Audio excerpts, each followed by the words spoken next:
Hi, our next interview here at the Boston International Antiquarian Book Fair. It's November 17th, and we're going to be talking to Tom Nealon of Pazzo Books.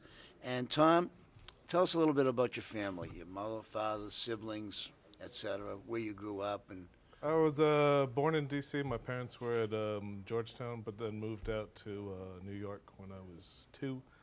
Spent a couple years in Greenwich Village, but then moved out to the suburbs and grew up there in Lower Westchester. what did your parents do? My father was a lawyer. My mother was a nurse.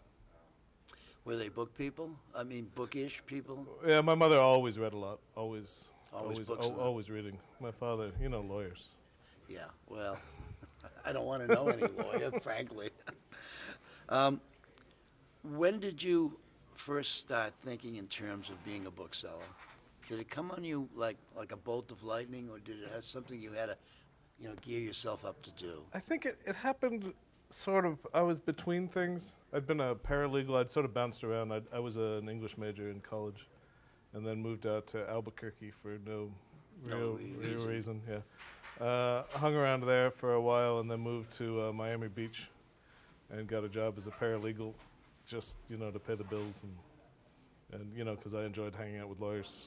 Yeah, really, like everybody else. And then I'd quit that and was sort of messing around. It was during the internet bubble in like '99, so I made some money trading stocks when everyone was a genius. Yeah. And then I had a little, and my little brother, who's 10 years younger, was getting out of college, and we sort of started talking, and it seemed like a good time to do something as dumb as open up a store. So that's what we did in 2003 in Roslindale in Boston. Yeah. Opened a shop. Yeah, I think I've been in it. I'm not 100% sure, but I think I have. Yeah, we were open from, I closed a couple years ago just to do the rare books, but 2003 to 2014. Yeah. We were there for a while. In that era. So you opened up a shop, and then what happened after that? We had no idea what we were doing, which is probably good because it was a terrible time to open a regular old used bookstore. Amazon was just getting going, and so we'd been buying books for a couple of years at thrift stores and libraries and all that, and had maybe 15,000 books that we'd stuck in a storage unit. But all regular stuff, paperbacks and just reading material, books we thought were important, but just lots of $3 and $6 books. Yeah, well, Roslindale is an up-and-coming area, though. It's been up and coming for a long time. Hasn't got there yet. Hasn't gotten there yet. Yeah. But the Roslindale Square is still a nice place. Yeah, that's where I live still. Know. So yeah, it's really great. Are you married? Yep. Children? 2 kids. Yeah. Ages and sex? Boy and a girl. Girl's 11, boy's 5. And you've been married for how long? We've been together for 20 years. I guess we got married in 2005, so 13 years. Was there a special reason why you decided not to just live together and just get married? Yeah, we were going to have a kid, and we just thought it would be easier. Yeah. We'd already bought a house together, so that seemed like the big commitment. Yeah, it is. Tremendous commitment, Yeah, buying a house together. Oh, my God. Yeah. Okay, so what attracted you to the book business? Was it just something different to do? Yeah, I'd always loved books. Always read a lot. Even tried to teach English high school in Miami at one point. How'd that work out? I don't like books that much. Yeah. I never liked having a boss. Yeah, and I always, with the stocks, the only thing I really liked about stocks was the buying and selling. Outsmarting things. So I like some of that. Low-level capitalism. How many items do you have in stock right now? But you're operating by appointment only, or? Yeah. Right. So how many items do you think you have in your inventory? Maybe including stuff that's, I have a certain amount of stuff online, and then usually whatever catalog I'm working in. So maybe almost 4,000, I guess. And they're all online? Pretty much all online, except for, whatever catalog I'm doing. Who are some of the people who were helpful, mentors, or just decent people who helped you? Most of the dealers in Boston have always been helpful. I don't know if I really have a mentor. If I had, they probably would have told me to do it completely differently. I don't know how many people come up anymore selling paperbacks and work their way up slowly anymore. But Helen Kelly's always been great. Helen's a wonderful person. And Peter Stern's always been Another been great a good person. guy. And Ken Gloss is always Ken is a super person as well. They've always been good. They're perfect people to help you and guide you in the right way. What are some of your recollections as a young bookseller just starting out? Here you are, you've opened a shop in Roslindale, you've got X number of items, they run in price value from D to F. Yeah, at the time it was probably like 2 to 20. Yeah. But, there you are. And I remember we didn't have air conditioning for a couple years. So I remember those summers where you'd start out all excited at 10 o'clock in the morning and then get slowly you're sweating, and then by the end of the day, that just life's been sucked out of you. But we didn't we didn't have enough money to put in AC until maybe like 2005. So it was two summers of that. Wow. And we'd have the doors open and birds would fly in, so we were constantly having birds up in the store. And mosquitoes, probably. Yeah. Well, luckily, we were right next to a bar, and they just outlawed smoking. Oh, inside, that's so good. that everybody was out on the sidewalk smoking. So we got some smoke, but it kept away the mosquitoes, I think. So that's good. God, it's a funny way. Yeah. One of the questions I ask is about the internet. Were you a computer guy before you became a bookseller, or were you? That was how I tricked them into hiring me as a paralegal. Aha. Is that I knew how to use the internet. So I would because it was so early. It was, when did I get that job? 97. So I would basically just use Alta Vista and search for things, and they'd be like, "That's amazing. He's a wizard." Yeah. So instant genius. So it only lasted a couple years where I was able to pretend that I knew what I was doing by searching for things on the internet.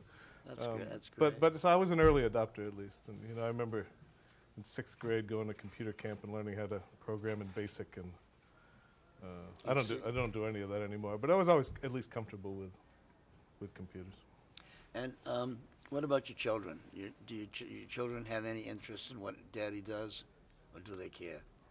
Yeah, I mean, they're nice, so they humor me when I bring out what I think is some important book and some great-looking thing that they should look at. Be like, this is older than Boston, or this is this is before Columbus, and they'll be like, oh, that's amazing, Dad. Yeah. Wow, the things that you find. The usual stuff. My daughter, I brought to the store at least once or twice a week, all day. Did she like it? Or? Until she went to kindergarten. I don't know. Yeah. She likes me now. She really liked her mom a lot more back then. I remember when we'd moved, after like 5 years in Roslindale, we moved to West Roxbury. I remember it was at that store, so she must have been like 3. And one day I was trying to get her to do something, and she said, I don't like you, I don't like your store, and I don't like your hair, Dad. Dad. My friends are still there. They still make fun of me about that. She's a very perceptive young woman. Yeah, she knew those areas to get me. She knew how to zap you pretty good, didn't she? My store and my hair. That's about all I got. Come on. Well, you got more than that. You got kids. That's right. So apparently it was relatively easy for you to translate what your computer knowledge was to a book business kind of situation. And you don't have all your stuff online? Most of it's online. Most of it online. That's sort of how it's always. We started out selling we got a lot of stuff from the Globe back when there were proofs of everything, and we'd sell them on half for $6 or $8. So there was a lot of that. There was a lot of that 15 years ago. What is your range of values these days? Are you doing more upscale things, or are you still doing everything? Yeah, most of my books are. I would say the bulk of the business is like 250 to 10,000, somewhere in there. That's great. Yeah. It's a long way from paperbacks at $3. I know. I think about that sometimes. Go into the post office with the giant bins, with like 50 books that were, less than what one book costs now. But that's amazing. What are the subject areas that you are mainly interested in? Culinary and early books, but I still do a little bit of everything, from having. Who are some of the people in the culinary trade that you've had good relationships who have helped you, or? I didn't really. I sort of did all that myself, just like everything else. But Don at ABAA Yeah. and Lizzie Young are good friends Yeah. and good people to Good people, right? bounce stuff off. And, Let me see here. What are some of your early recollections of the trade? I mean, you came in, you have a place, you have books, you have people who you know in the trade. Are there any things that stick out to you when you first started, either good or bad? You know, it was that funny time when everybody was, all that internet money had gone into real estate, so people were just moving like crazy, and I thought maybe it was normal that because we were clearing out houses like once a week. Yeah, amazing time. People were just turning over, and I didn't know. And I was like, "Wow, this is going to be it forever." It's so easy to find books. I know. And we'd often, we'd buy the whole house, and we probably, it was like 100 books, and we'd get 5,000 and put them in the basement and sort through them. And so it was a really fast way to be exposed to a huge amount of stuff. I'm sure I made some terrible decisions. Of course. But That's part of the learning. yeah, so we had like a 2,000 square foot basement that we just filled up with books because we were constantly clearing out people's people's attics and garages, and When you get the call, you got to answer it. That's it. So that's what we did. Yeah, we spent Who knows? so much time. It's one of the big mysteries of the book business is this the call? Yeah, Is this the one? yeah. But, sometimes it never happens. If you were entering the book business today, would you be able to do it? I mean, because I entered at such a dumb time, I don't think now's any dumber than when I did it. If I'd started in like the early, 10 years earlier, I think it would be different. But I mean, it was a sort of bad time then, and I think open shops are. I mean, they tell me they're coming back, but I don't know if that's true. Maybe new shops, but I don't know if it's any better or worse now than it was then. I think it's difficult. I think real estate prices are even worse. Oh yeah. For rents are worse than they were then, although they weren't great because that was sort of after they'd taken that initial jump upwards. Right. Especially in a place like Boston. Yeah, well, Boston's an expensive place to Yeah, live. yeah. Not as expensive as New York, but still. It's not great, yeah. Well, we have the best sports teams, so we don't really care. Do you have any employees? No, not now. I did when I had the open shop. Yeah. Okay. Until I can talk my daughter into cataloging. I don't know if you want her We'll see. around criticizing you for every move you make. It's probably good for me, right? Yeah, so why don't you send her off to like London or someplace for school? When she comes back, she can really oppress you in a good way. What are some of the challenges you see as a bookseller today, looking into the future? I think people just, and that was the problem with the shop, is that people are just moving too fast for used bookstores. I think just a regular used shop is a hard thing to do because it's all about serendipity and slowing yourself down and just sort of looking at things. You're not looking for anything in particular. You're looking for something you don't know you're looking for. I think that's the hardest thing these days. Yeah. Getting people to put down the phone and take a breath and just look around them. I think it's a Are struggle. you still getting the same kind of house calls as you used to get? No. Well, I mean, that's it's hard to do. And I don't buy everything anymore. I don't have space to, buy 3,000 books for the 50 that maybe I want. Yeah. And people aren't flipping houses in Roslindale and around No, there like they used to. So. Yeah. The community's changed over the past 10 or 15 years. Yeah. And I don't know if it's gotten more educated or more college people are moving in or what, but I still think it's a nice area. Yeah, it's still good. It's a good still spot. a good place. There's a lot of things going on in the book world today, and I wonder just how much of it is going to be around 10, 15, 20 years from now. People say there's not going to be any more rare book trade. People are going to read books on Kindle. They don't care anymore. I'm not buying it. What about you? Yeah, I think that sort of, because people said that, and it did affect my business, because that really peaked, I think, when I was still at the open shop, and people did start buying more hardcovers of books maybe they enjoyed on the Kindle, and they wanted it as a keepsake and some less paperbacks. But I think that went up and down, and I think there's a certain percentage of people that like to read all their books on the Kindle, but I don't think it's not going up. I think it's I think it's stabilized. I don't think it's going to destroy any. No, I don't think it's going to destroy the antiquarian book trade. But I think in 100 years, Who knows? They'll be rarer. I think it'll be better, because they'll print less. Yeah, well, And I remember back a long time ago, and I'll tell you something. It was the glory days. No matter where you go, you would find things. No matter what you find, you could sell it. Yeah. And those days don't exist anymore.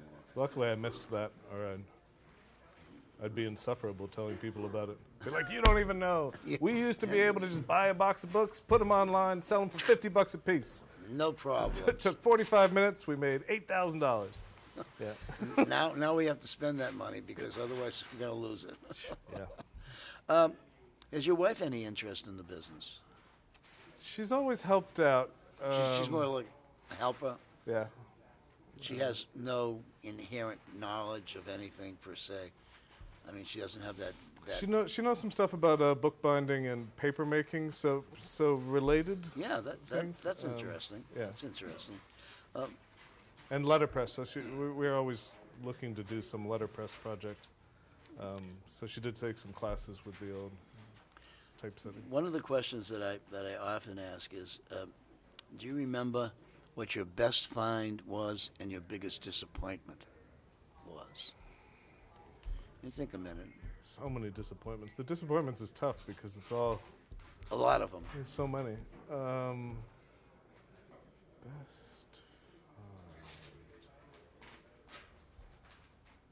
Nothing comes flashing into your head. No, I had a lot of medium finds over the years.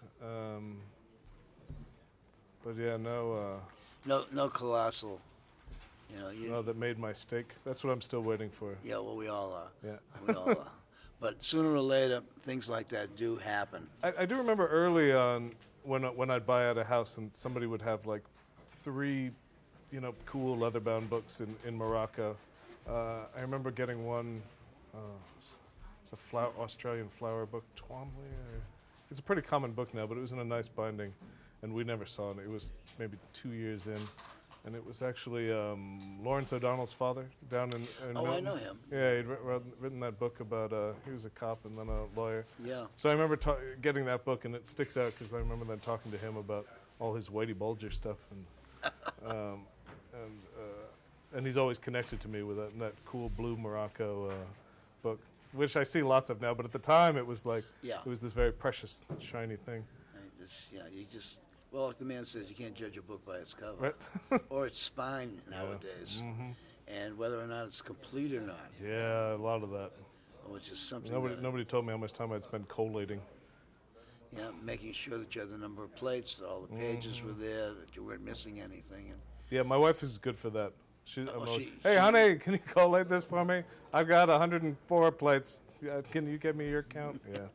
You do. I Yeah. do this. I do the same thing with my wife. She could care less about books, but She's good at she'll count. Yeah. She'll count, and she'll tell me there's something wrong with this. Right. This doesn't have a tissue, or the other ones do. Yeah. Stuff like that, Yeah. which doesn't take an awful lot of intelligence. It just takes observation, Yeah.